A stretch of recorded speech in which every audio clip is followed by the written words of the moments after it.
उस आदमी ने चांद की तरफ ग्लास उठाया और एक घूंट लिया।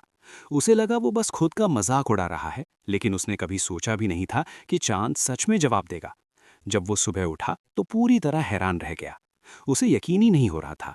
शुरुआत में उसने इसे ज्यादा गंभीरता से नहीं लिया, लेकिन उसके बाद जो हुआ उसने उसकी पूरी जिंदगी बदल दी। अगले दिन वो रोज की तरह काम पर गया। तभी वर्कशॉप में एक स्पेनिश क्लाइंट आया। अचानक वो धारा प्रवाह स्पेनिश बोले लगा। वहां मौजूद सभी लोग कंफ्यूज हो गए।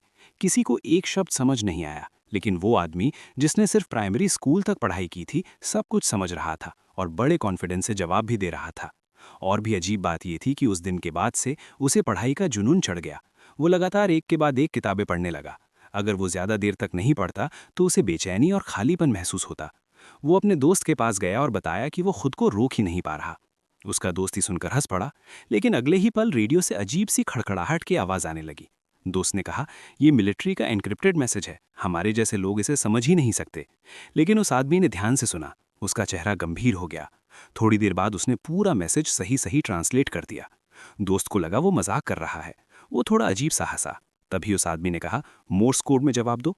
और सामने से सच में जवाब आ गया। दोनों शौक में जम गए, फिर अचानक एक्साइटमेंट से भर गए। लेकिन असली हैरानी अभी बाकी थी। घर पहुंचकर वो एडवांस मैथ्स पढ़ रहा था। जैसे ही वो पेज पलटने वाला था, पेज अपने आप पलट गया। वो ठिठक गया। उसने दोबारा कोशिश की। इस बार पेज धीरे धीरे खुद ही पलटने लगा। उसका कंट्रोल पूरी तरह टूट गया। वो अपने हाथों को घूलने लगा, तेज तेज सांस लेने लगा। अगले ही पल उसने किताब के कवर को देखा और किताब अपने आप हिलने लगी। उसी पल उसे समझ आ गया कि उसके पास अब सुपर पावर्स आ चुकी।